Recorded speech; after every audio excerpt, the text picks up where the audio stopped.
Welcome, everyone. I'm glad you're here, and I will turn it over to Steve Holmes. Thank you, Cindy. Yes, I want to welcome everybody here this morning to our IP for the Operator and Engineer 101. This is just going to be very simple, not so much what is IP, but how do I just connect? How do I get from SDI to here to do just some of the same basic things that I've done before? And we definitely welcome your questions. Please type them in the chat window, and Cindy and I will review those at the end of the session. So let's get going.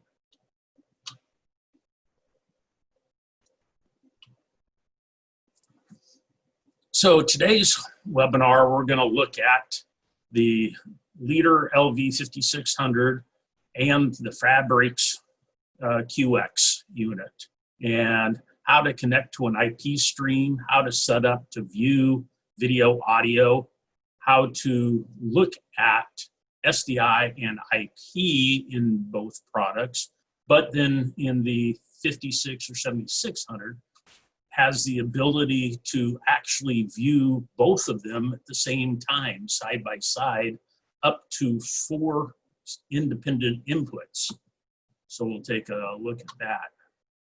We are going to have some upcoming webinars that we are going to go a little bit deeper with both the Leader and the PHABRIX products and start looking at physical layers, look at packet errors, IP packet jitter, SFP data, and then we'll have more coming up getting deeper into looking at timing, buffers, and then whatever comes up that either I can dream up or your questions generate the need for.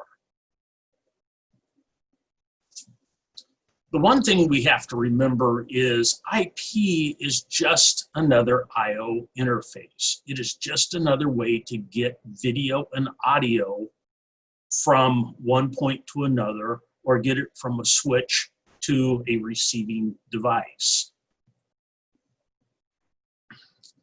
In SDI, would hook up a BNC cable to a router. You hook up the BNC cable to your waveform monitor, and nothing would happen until you tell that router what to put on that video cable. So not much has changed in that. We still have to, in the IP world, still hook up a fiber to a switch. You hook this fiber to your waveform monitor, and nothing happens until you tell things what you want to do. There's just a couple more steps involved in IP. Yes, you have to tell the switch which multicast you want to be able to view. You need to, in 2110, as we'll look at, you need to be able to put the program together. And then you need to also tell the waveform monitor what IP you want to configure the waveform monitor for. It's just how we do things in that little bit of extra stuff that have changed, but the basics is still the same. In SDI, you'd have an input coming into a router, you'd have an output going to the router, and the router essentially just connects that input coax to that output coax going to your waveform monitor. Well, in IP, that input fiber probably has a lot of programs on it, a lot of data. So we have to be a little more selective because you want the one program. So within the world of IP, we need to select the multicast out of the hundreds or thousands that are sitting on that switch that we want to be able to view. 2110 separates the video, audio, and ANTS data into essence flows. So when we set up and we need to be able to look at a program in the 2110 world, we need to know who is the video, who is the audio, and who is the data if you're going to look at the data channel. those three flows make up your program. So there's a little bit more that you need to know if you're going to set this up manually than what you would have to with a SDI convention. You know, in SDI, when we make a route, like I said, we're basically hooking the input coax to the output coax. In the IP world, there's several different flows that are on that. So when you go to a router panel and you're in the IP world and you hit source, destination, and take for a program, there's a database someplace that has put those essence flows together and will deliver those essence flows to you as a program. But what do you do when I push source, destination, and take and nothing happens, or one piece of the program, the audio or the video or the captions, are missing?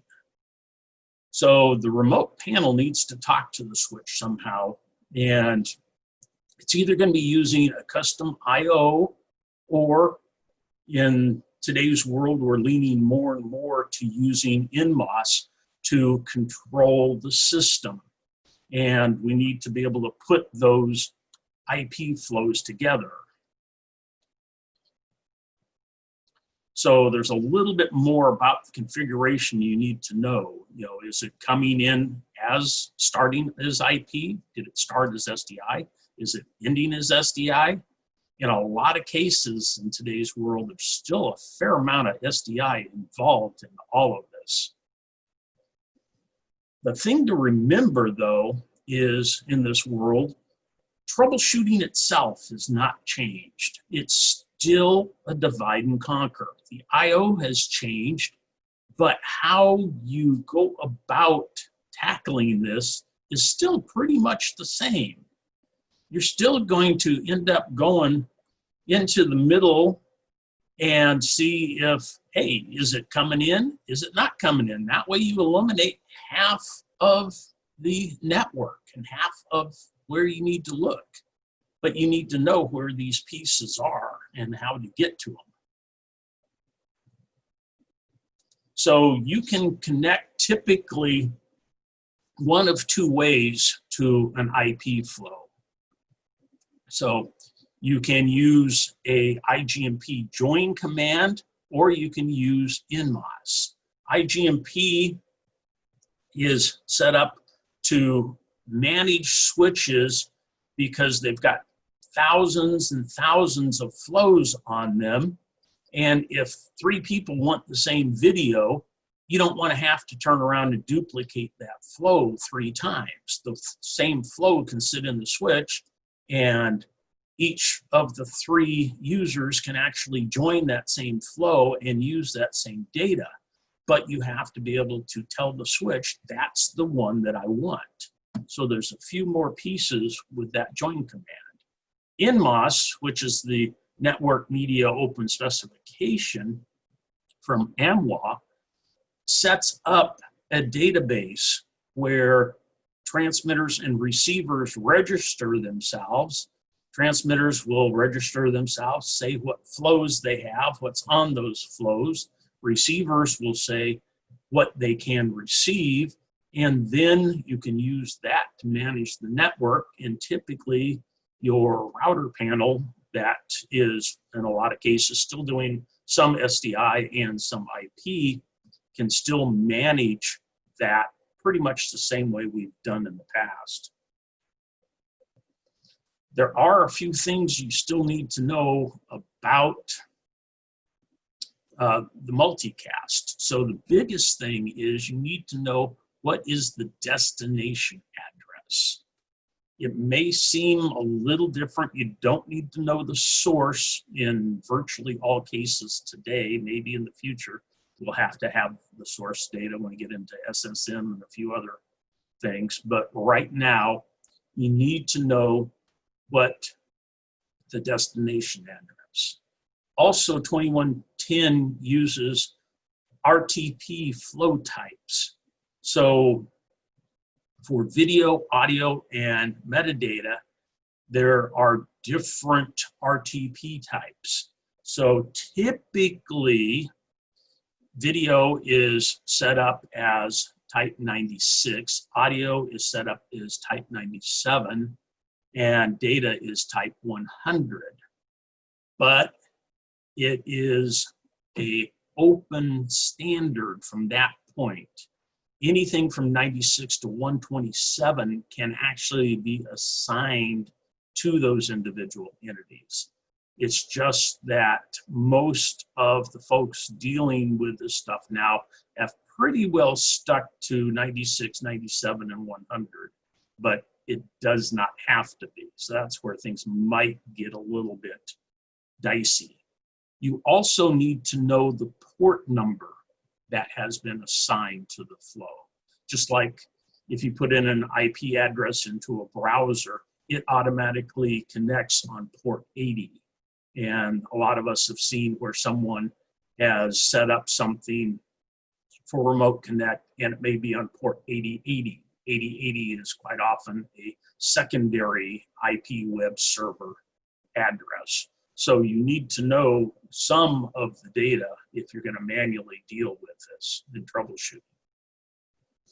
You can use your LV5600 to look at the SDI feeds as well as the IP feeds. And one of the beauties about the 5600 is it's able to look at multiple feeds at the same time.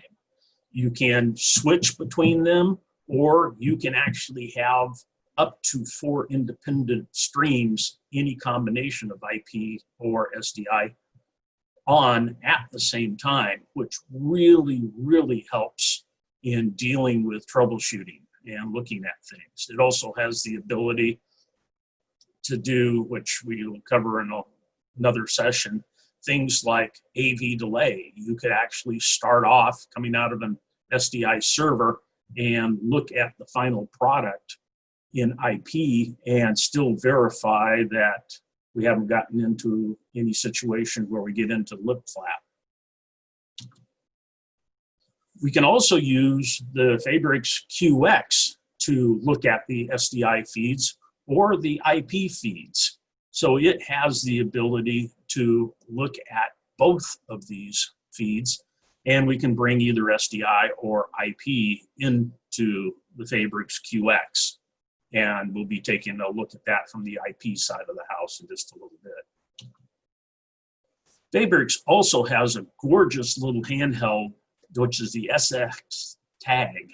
The SX tag has the ability also to look at IP flows as well as SDI flows.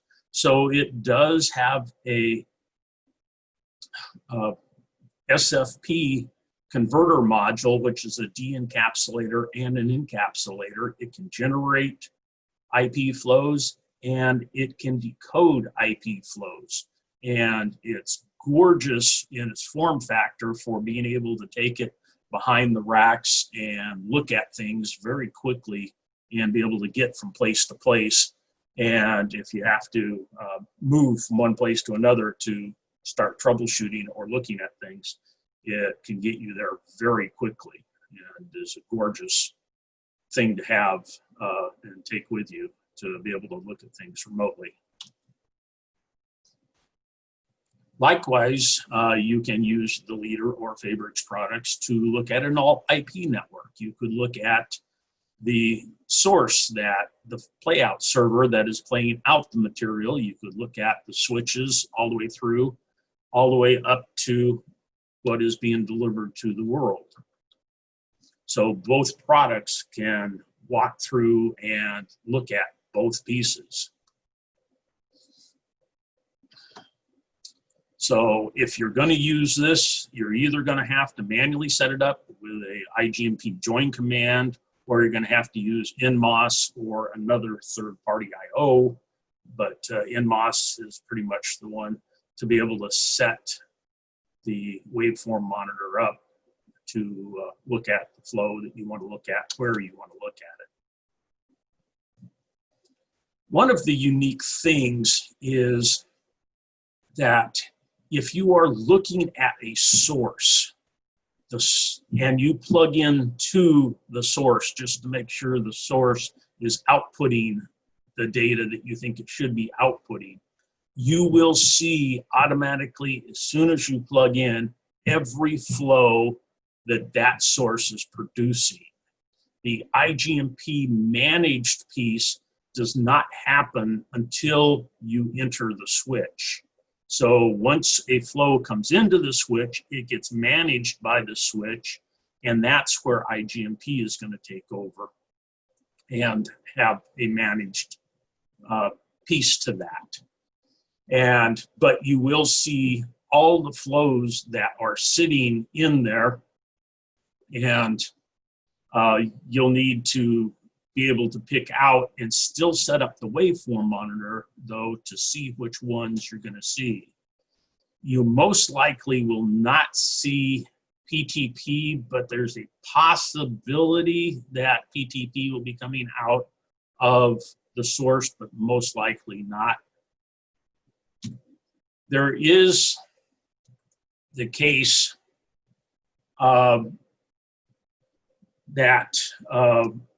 looking at a COTS IP switch, which is a commercial off-the-shelf, like an Arista or Cisco and the like, that you plug into that switch, the only thing that you're going to see is PTP, because PTP is automatically joined by the receiving device. You will have to configure the waveform monitor, do an IGMP join command, or set it up via the NMOS SDP file to be able to look at and see the data that you want to turn around and see. Once you put that data in, then you will see your video flow and your audio flow. So your video flows will be the -20. The audio flows will be the 2110-30 flows. And if you look at the bit rates on there, you can see that in this case, the video flow is about 1.3 gigabits per second. The audio flow is about 965 megabits. Or excuse me, 9.65 megabits, not 900. And on the far right, at least in this particular view, it also is telling you the packet type, whether it's a 96, 97, and in this case, it is showing the domain for what the PTP is, but that's a whole nother subject. There is the possibility that in a non-COTS type switch, say like an Evertz EXE switch, you'll have to also still manually manage the switch. It does not use IGMP. It still deals with the system via NMOS on their own control on the back side, but you'll also, in this case, have to tell the switch which video you want to see. Then you'll also have to still set up the waveform monitor as to which IP address, port, and RTP type that you want to end up looking at. So there are instances where you may have to turn around and look at a flow and see what's going on. So if we take a quick look here, just 1 second. Let me set something up quickly here. Log into my little guy. So give me just a second.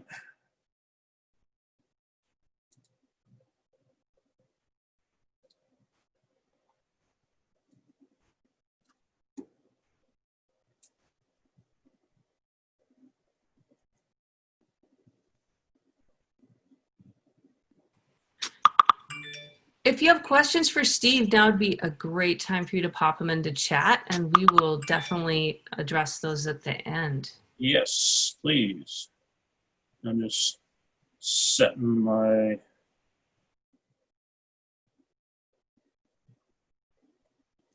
waveform monitor up here. So if we turn around and look, so right now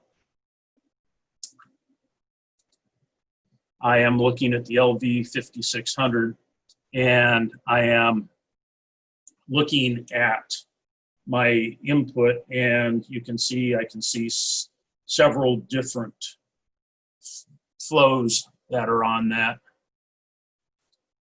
Oh, come on. Excuse me for a second.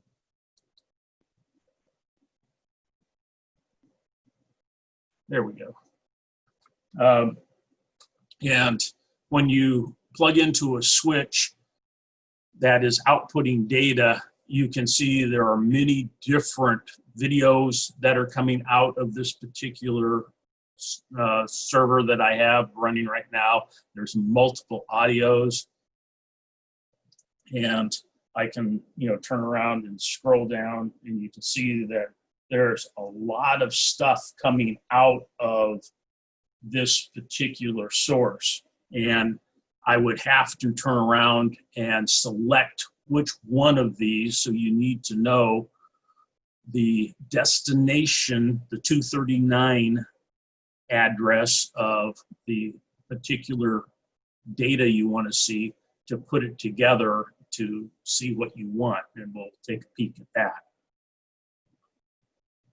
Also, you'll notice that there is all of this data also going into the QX, and you can see many, many, many different flows coming into the QX here, and you can see the same data. But to be able to view any of them, you're going to have to turn around and click on them and tell them what they are and who you want to actually look at to see which data that you want to see. So I could click on here, tell this one that is a -20, and then I could actually walk over to a completely different video flow, or walk back to the other video flow that are there coming into my particular source. I'll cover setting both of these instruments up in more detail in just a second here.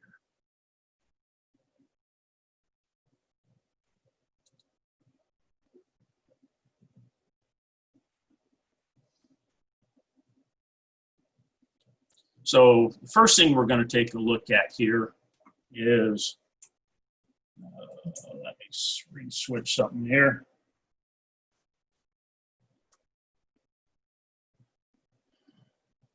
Get set up for the next piece.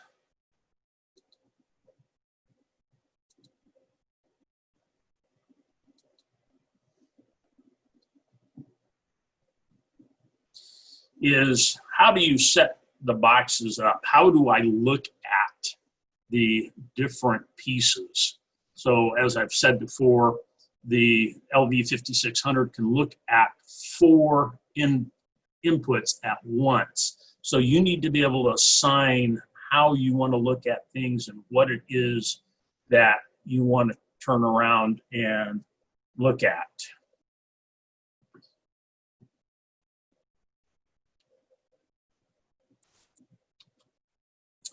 You also need to be able to tell it what IP address, the 239, in this case 20.101, and what destination port it is that I want to turn around and look at, to be able to view that data on the waveform monitor.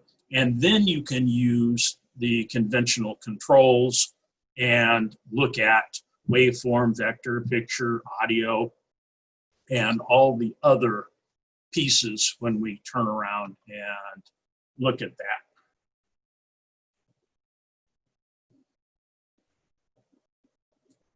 So if I switch back over here and look back at my 5600, I've moved myself onto the managed switch, and you'll see the only thing coming in to the waveform monitor from the flow table happens to be the PTP that is running, which is your sync source. So I would need to go in and configure the 5600 or 7600, how you want to turn around and look at this data. So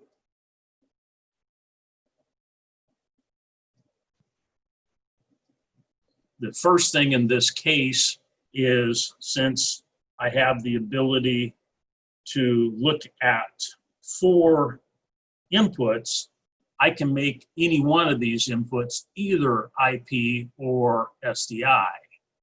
In the case of how I'm going to set it up right now, I'm going to make the first 2 SDI1, SDI2, but then I'm going to set it up for IP stream 1 and IP stream 2, so that I've got 2 different SDI sources coming in. Both of these SDI sources are being converted to IP, and then the IP streams of each one of these I can turn around and look at. So if I go to IP setup 1,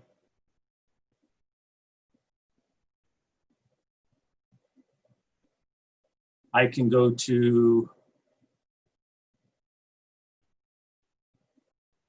my first IP flow on my first IP input and say I'm going to look at the destination address, and I can fill out 239.20-1-1 and port 20,000, which is what my little cheat sheet tells me that this particular video is. This is where you have to have the Excel sheet or know the source and what it is you're looking at. So in this case, I'm going to set up 239.30 for my audio. It is from vendor 1. It is my first flow from that vendor that I've set up, and it's also on port 20,000. And if I hit the complete button, those flows should join, and they did. So you see the -20 flow, you see the -30 flow. So on my input C, I should now have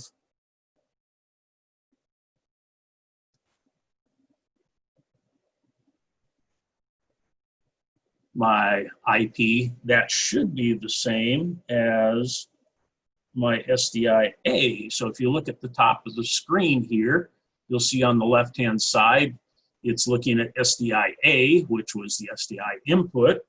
On the right-hand side, I'm also looking at the IP of that same particular video. I can also look at it with waveform and vector, the status screen, and see the video and look at it. I could go back in and set up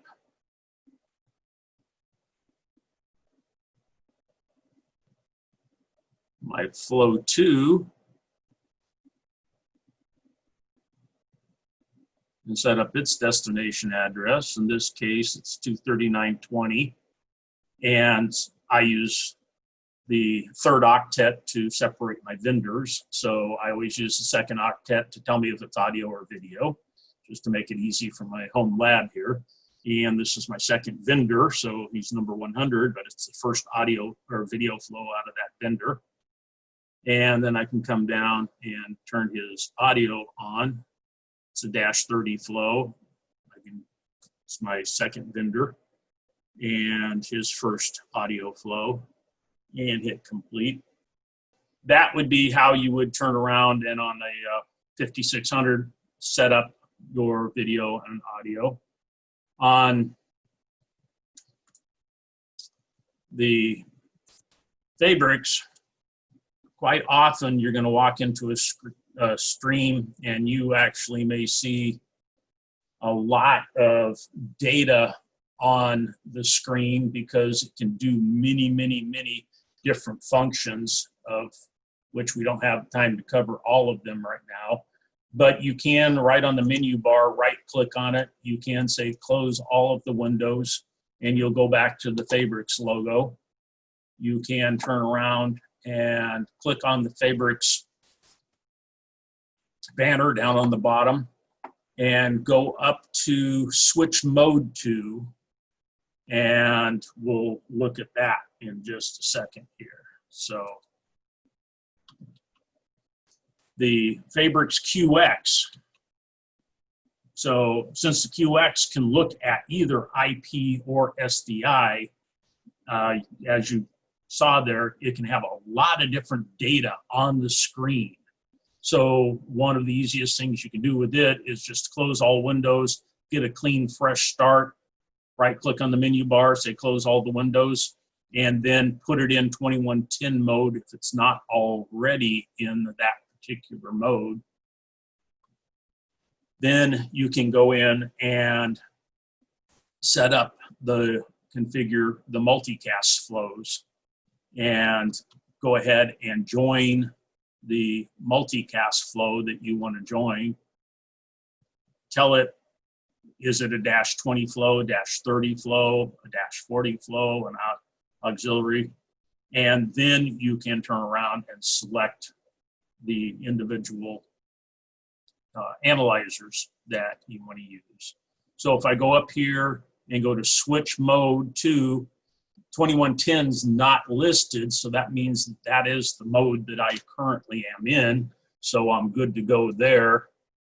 And then we can go down and tell it, I want to turn around and receive a flow. You get the multicast request window up, you right click on it, you go to multicast flow configs, and this is where you can turn around and enter your multicast number. So in this case, put in one of those two flows I was just looking at, 20-1 delete, tab 1, and say join. And you notice in my multicast window back here in the back, it has joined that, but it doesn't know what type it is, what the protocol is. I know this is my video flow because of my cheat sheet. So I can just click on this and tell it it is a -20, it's my video flow, add it to the configuration, and now it sees that it is my video. Now I can go turn on one of my analyzers, and one of the first things you typically want to do is the picture there?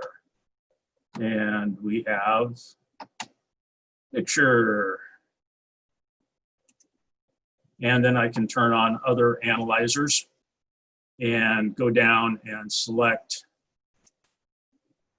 the audio. I can select status. I can select CIE, picture copy, and waveform. And then you can position any of these any place on the screen you want to turn around and position them. You can take a waveform, double click on it, make it full screen, make it small, make it larger. Same thing with the picture, so you can double click any one of these. You can move them around where you want to place them and have them placed wherever you want, and turn around and configure it as you need to.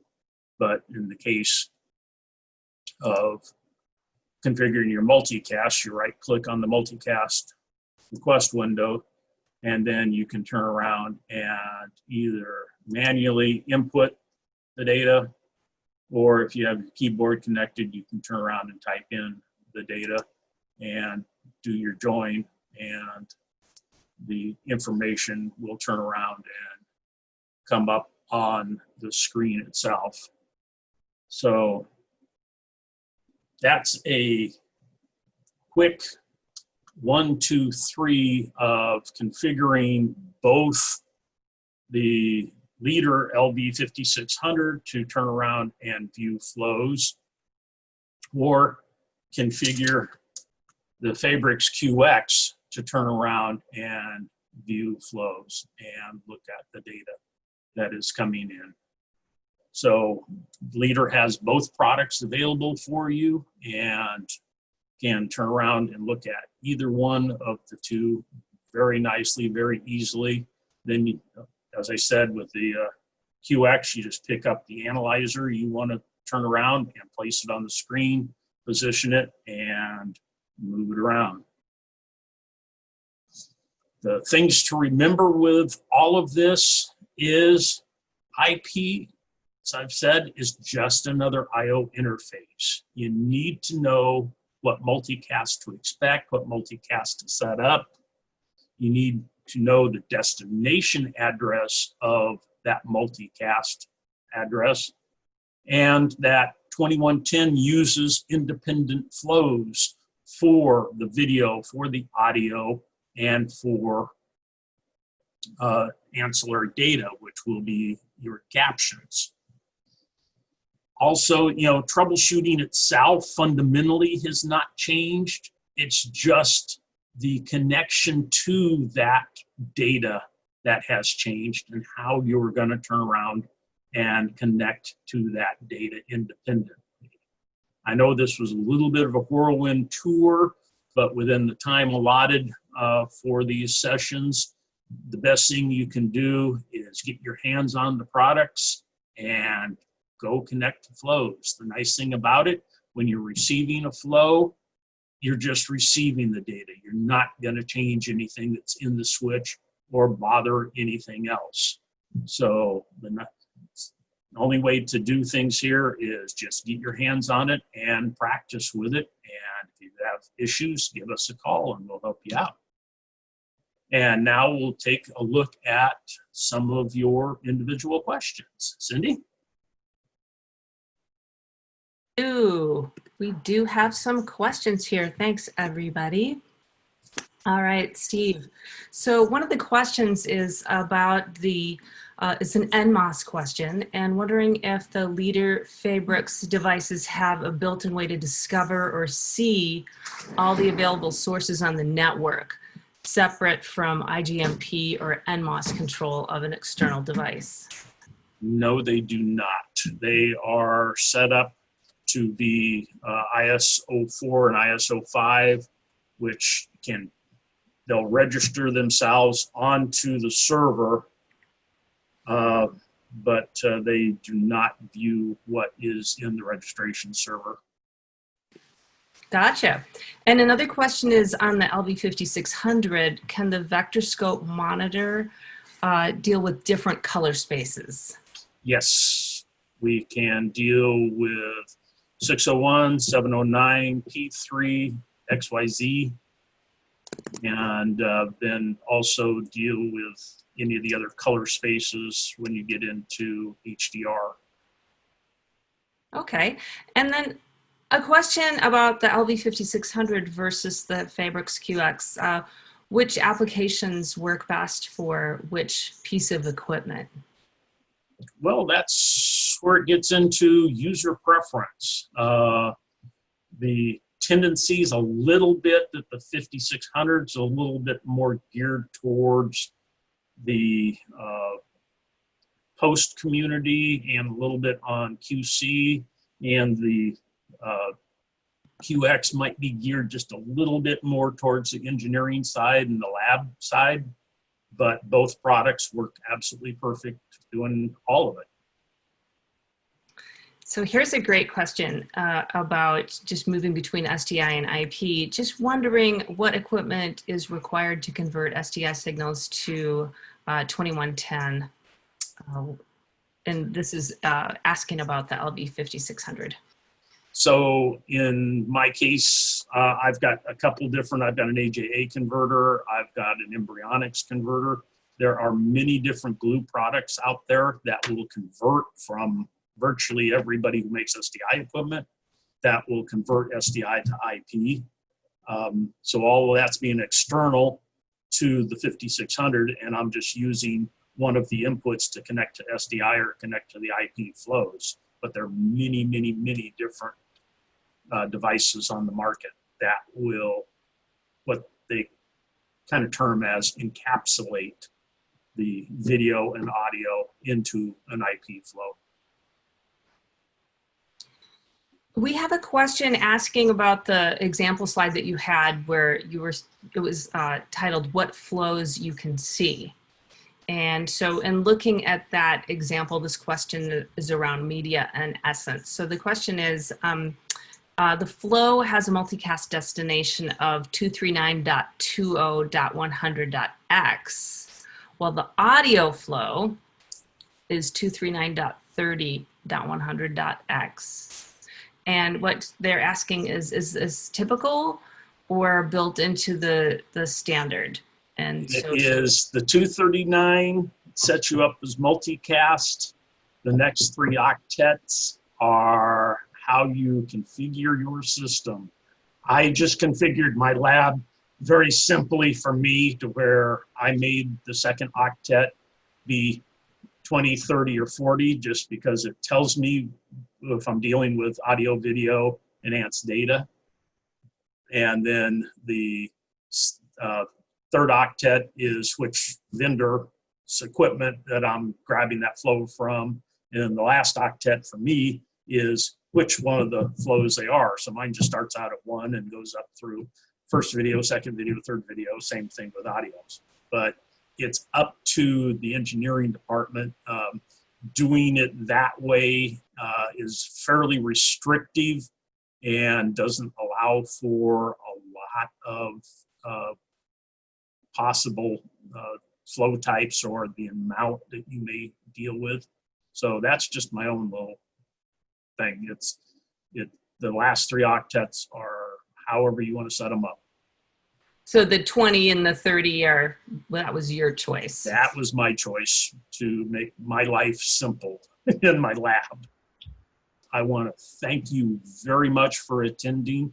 Please let us know if you have any other things that you would like us to cover in future seminars, and we will have future seminars that will progressively get deeper and deeper and deeper, looking into some of the other tools available that are helpful for doing troubleshooting and for being able to look at IP flows.